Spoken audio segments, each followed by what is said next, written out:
Hello everyone. तो आज जो टॉपिक हम डिस्कस करने वाले हैं वो हमारी लाइफ के सभी एस्पेक्ट्स पर इम्पैक्ट करता है, जो कि है फाइनेंशियल नॉलेज।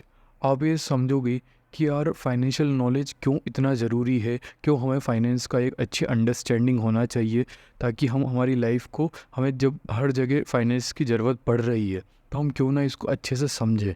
तो चलिए आज हम इसी को समझते हैं कि फ़ाइनेंशियल नॉलेज हमारे लिए क्यों इम्पॉर्टेंट है।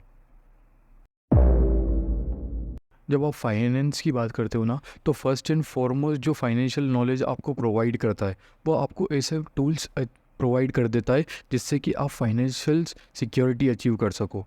फाइनेंशियल टूल्स कैसे, जैसे कि वो आपको हेल्प करता है कि आप अपने इनकम को कैलकुलेट कर सकते हो कि मेरी कितनी इनकम हो रही है, फिर आप उसके बजट बना सकते हो, आप क्रिएट बजट कर सकते हो, फ्यूचर के लिए प्लान कर सकते हो। विदाउट अगर फाइनेंशियल नॉलेज आप करोगे तो आप इस चीज़ में स्ट्रगल करोगे, आप अपनी बेसिक्स नीड को फुलफ़िल नहीं कर पाओगे, आप अनएक्सपेक्टेड फाइनेंशियल क्राइसिस में भी हो सकते हो। क्योंकि आप देखोगे कि बहुत बार ऐसा होता है कि अगर आप जॉब कर रहे हो, आपकी सैलरी आती है, तो आप ये देखते हो कि यार मेरी सैलरी आई और इतनी जल्दी चली गई, मुझे पता भी नहीं चला। मतलब इतनी जल्दी हमारे एक्सपेंसेस चले जाते हैं और मेरे हाथ में कुछ बचता ही नहीं, मैं इन्वेस्ट ही नहीं कर पाता हूँ। उसी के लिए हमें फाइनेंशियल्स का नॉलेज होना बहुत ज़रूरी है। फाइनेंशियल नॉलेज हमको एम्पावर करता है कि हम इन्फॉर्म डिसीजंस ले सकें, मतलब कि एक अच्छे डिसीजन ले सके। तो भले ही वो हमारे इन्वेस्ट करना हो स्टॉक्स में, या फिर हमें एक होम बाय करना हो, या हमें रिटायरमेंट प्लान देखना हो, हमारा रिटायरमेंट प्लान करना हो, हमें अंडरस्टैंडिंग होना फाइनेंशियल्स की बहुत ज़रूरी है। तभी हम अच्छे अच्छे डिसीजंस ले सकते हैं और हम हमारे गोल्स को सेट कर सकते हैं, हम अलाइन कर सकते हैं कि हाँ, मैं इतना इन्वेस्ट करूँगा, मैं अपनी सेव इतना कर सकता हूँ हर मंथली, और उसको इतना इन्वेस्ट करके मुझे ये फ्यूचर में इतना बेनिफिट देगा। वो सारी चीज़ हम जब कर पाएंगे जब हमारे पास फाइनेंशियल नॉलेज होगा। डेप्ट मैनेजमेंट, देखो, डेप्ट जो है वो आपके लिए एक बर्डन होता है, मतलब डेप्ट कैन भी आपके लिए एक बर्डन है, ठीक है।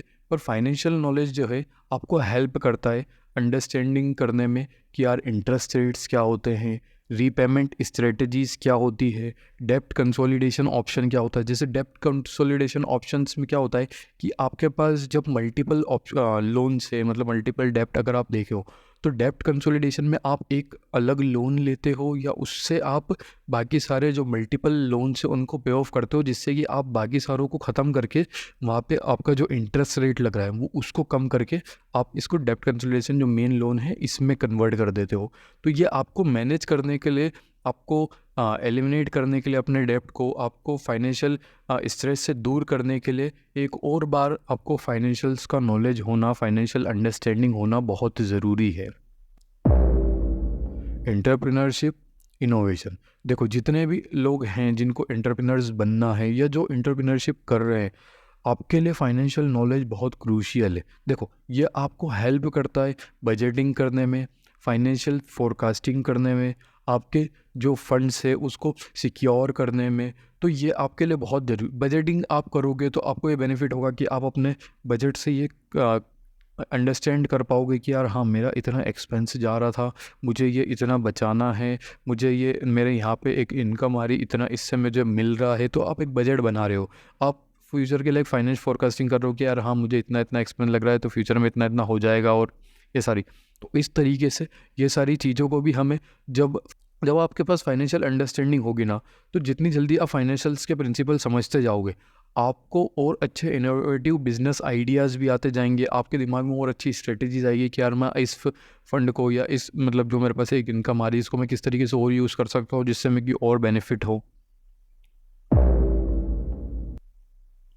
रिटायरमेंट प्लानिंग, देखो, प्लानिंग फॉर रिटायरमेंट जो है ना वो आपका लॉन्ग टर्म का गेम है। मतलब कि आप लॉन्ग टर्म में, मतलब आज से जब 50 साल बाद, 40 साल बाद जब आप रिटायरमेंट के लिए प्लान कर रहे हो, तो आप वहाँ के लिए प्लान कर रहे हो कि यार मैं रिटायरमेंट हूँ जब मेरे पास इतना अमाउंट हो जिससे कि मैं अपनी लाइफ एक आराम से जी सकूँ। तो देखो इसके लिए फाइनेंशियल नॉलेज होना आपके लिए बहुत ज़रूरी है, क्योंकि आप एक गोल सेट कर रहे हो, एक रियलिस्टिक गोल सेट कर रहे हो आपके रिटायरमेंट के लिए कि यार मैं इतने अमाउंट, मतलब इतने ईयर्स के बाद जब मैं रिटायरमेंट होगा तो मेरे पास इतना पैसा होना चाहिए। तो उसके लिए आपके पास नॉलेज होना चाहिए फाइनेंशियल का कि यार मैं इतने अभी अमाउंट, मतलब मेरी इनकम में से मैं इतना सेव करूँगा एफिशिएंटली या इतना इन्वेस्ट करूँगा अच्छे से, तो यार मेरे पास इतना अमाउंट बन सकता है और मैं अपने फ्यूचर को सिक्योर कर सकता हूँ। तो इस चीज़ के लिए भी फाइनेंशियल नॉलेज होना आपको पास बहुत ज़रूरी है। कंक्लूज़न की बात करें ना, देखो फाइनेंशियल नॉलेज आपको पर्सनल एडवांटेज देता ही है और आपको ये एक एम्पावर करता है कि आप अच्छे अच्छे डिसीजन ले सको, फाइनेंशियली अच्छे हो सको, अपनी लाइफ को सिक्योर कर सको इन्फॉर्म डिसीजंस ले लेके। तो ये सारी चीज़ आप जब ही कर पाओगे आपको फाइनेंशियल नॉलेज होगा।